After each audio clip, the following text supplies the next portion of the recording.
Luis King Kong Ortiz and Andy Ruiz on the same card. We're going to talk about that.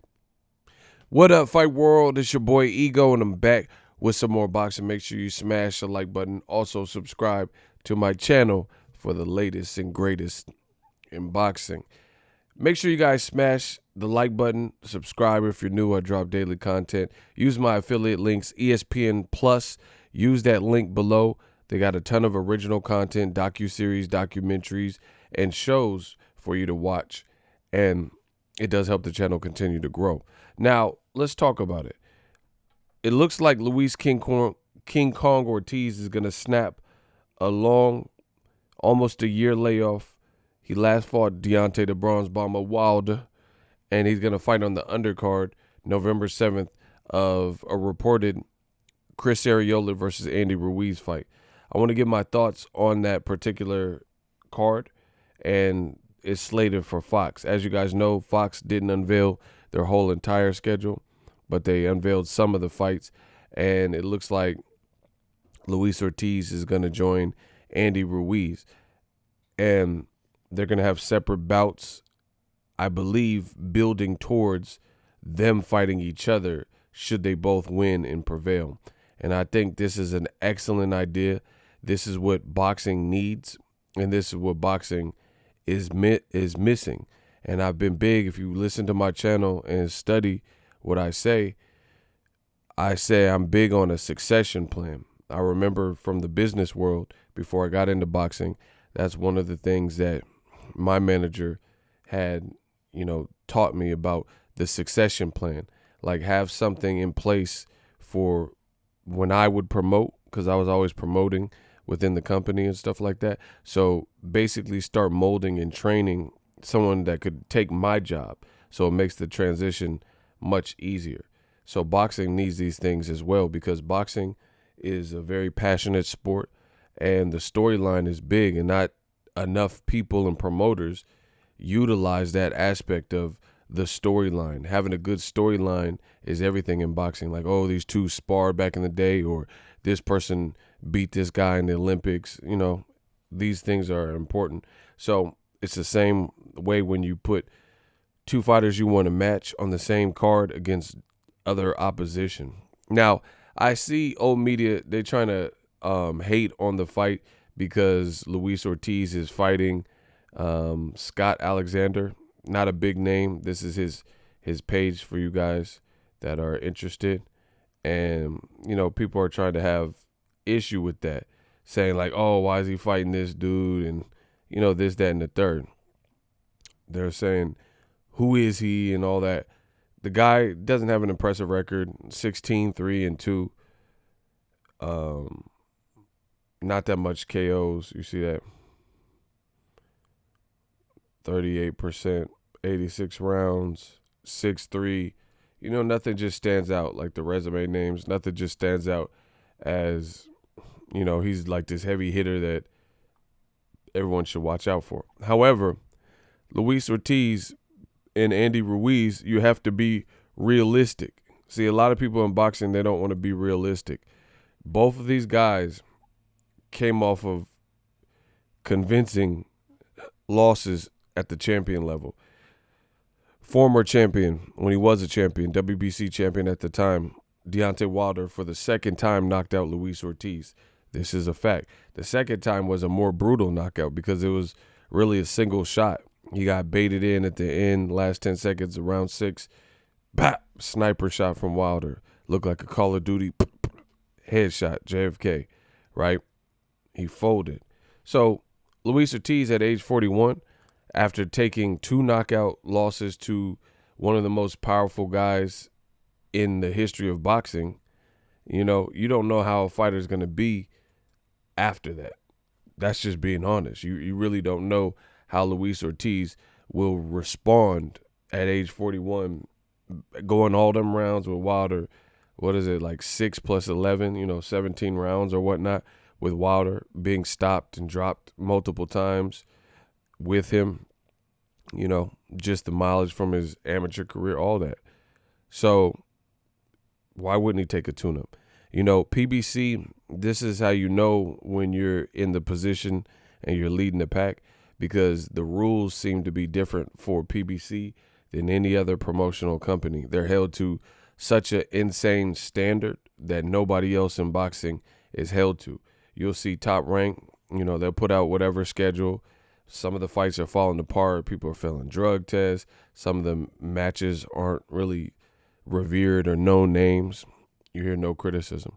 Frank Warren, Eddie Hearn, their cards, no criticism.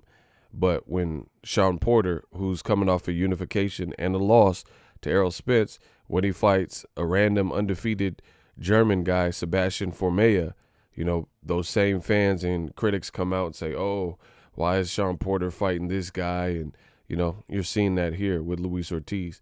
People are saying, oh, why is he not fighting Andy Ruiz straight away?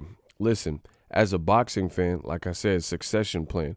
Why would you want Luis Ortiz and Andy Ruiz to fight each other? I get that they have the big names, but they are both actually coming off of losses. So wouldn't it be better from a business perspective to, one, try to wait it out, put them in tune-ups on the same card, and build and crescendo towards them fighting, so you can possibly have crowds back by next year, 2021, because this would be a good fight. I would love to go to this fight.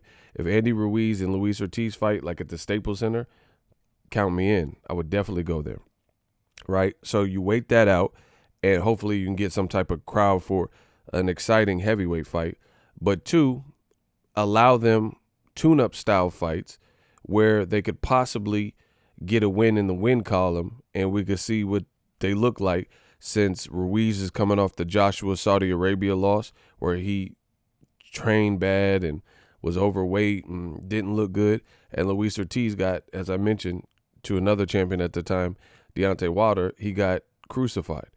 So it doesn't even make sense what old media is saying, but since they're so desperate to hate on Al Heyman, the Black Advisor, and PBC, they go through these great lengths to just hate, and complain. Luis Ortiz, Andy Ruiz, I have no problem with this, seeing how they're both coming up with a loss. Again, I would actually prefer them to take this type of fight, show us that you're the same fighter after bad performances. I wouldn't say Luis Ortiz's performance overall was bad, but the outcome was bad, if that makes sense. So he looked good. He actually looked sharp, but show us that you're the same fighter after a devastating knockout, because all of that was a race, kind of like when Dillian White, don't matter what he was doing well and knocking Povetkin down 2 times, none of that matters. You got knocked out, and that's boxing. So one punch can change everything. So I would actually prefer this course. Andy Ruiz, redeem yourself from the embarrassing Joshua 2 performance where you weren't disciplined. Show us you're the same fighter. Show us you still, you could beat Chris Arreola, who gave Adam Kalnaki a tough fight. They threw a record-breaking amount of punches, these types of things. And if he gets past him, which he'll be favored to do, match him with Luis Ortiz. Succession plan. No problem with that. A lot of people, like I said, they're going to say, oh, who is Scott Alexander? And he doesn't have that many knockouts. And look at his record. He's a journeyman. None of that matters, because you know what they're doing here. Same with, let's say, Andre Ward. He re-signed, I think it was a 3-fight, multi-fight deal with HBO. And the crescendo, the third fight we know was Kovalev. So I don't have a problem with whoever Andre Ward was choosing in those first 2 fights, or Kovalev for that matter. Andre Ward fought Sullivan Barrera. He was a ranked puncher at the time, so that was a top guy. And that was Sullivan Barrera fight. And then he fought Alexander Brand.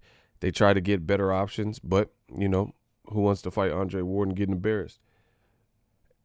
And then he fought Kovalev. So I have no problem, because it's leading to something. There's a lot of fights that are happening in boxing that actually don't lead to nothing. It's willy-nilly matches, and these matches that are being made, but they don't actually amount to anything. This PBC move, we know why they're doing it. We know why they would match Andy Ruiz, because the rumor a couple months ago, probably before the pandemic, was Andy Ruiz versus Luis Ortiz. So we understand what they're doing. It's not, it doesn't take a rocket scientist to understand that they're trying to build them, build the anticipation, and likely match each other. Andy Ruiz, if he looks good, Luis Ortiz. But I prefer this, actually. You know, not saying that, oh, I prefer cherry picks or I prefer the softer match. They're both coming off of losses. Why do I want to see them fight just because their names? I want to see that they're the same guys, that Andy Ruiz could sort out his discipline. I want to see that Luis Ortiz could take a shot after Wilder. Sometimes you fight guys like that and they'll decimate your chin.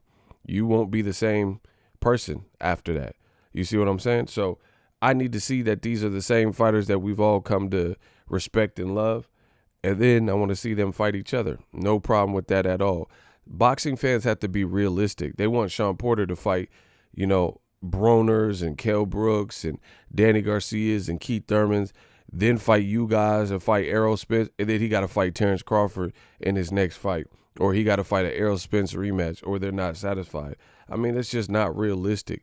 If a lot of you guys have fighters, your fighter's shelf life would be like a couple of months because you would get your fighter knocked out because it's just not even a realistic competition is great. The best versus the best is great, but it has to be within reason, period. I don't expect guys coming off a loss. This is their career. This is a career. You know what I mean? Would you, if somebody had a horrible record in football, like let's say they had this crazy, they lost 10 games in the season, would you expect them to, be in the Super Bowl or do this? You know what I'm saying? It's just like only in boxing do fans expect this dumb stuff, like where you come off a loss, a bad loss at that, or a knockout loss, and then you're expected to, because you have a name, immediately jump right back into the flames and fight a big name. Like sometimes it happens like that, but more often than not, we can't expect that. Like Errol Spence, he's a dog because he's going from a car accident to elite competition in Danny Garcia. But I would never expect that. That's what he wants to do, and I respect that as a fighter. If he said, I want a tune-up, then he deserves a tune-up. But if he feels he don't need one, then that's his business. You know what I mean? But you can't rob the fighters the opportunity to have reasonable bounce-back fights after a loss. Like, for example, Amir Khan got knocked out by Danny Garcia. He brought up a guy in weight to 140 from 135, Carlos Molina. Why would you expect him to go in and fight Kell Brook next, right after Danny just knocked him out? That's literally what happened with Deontay Wilder and Luis Ortiz. Luis Ortiz was literally knocked out, probably worse than Khan, just in terms of the sheer power and force of Wilder's shot. And then you mad because he's taking a tune-up style fight. You just sound stupid. New media, y'all know what it is. Digital Mob, drop your thoughts in the comment section. As always, hate, comment, and subscribe. Till next video is Ego, signing off.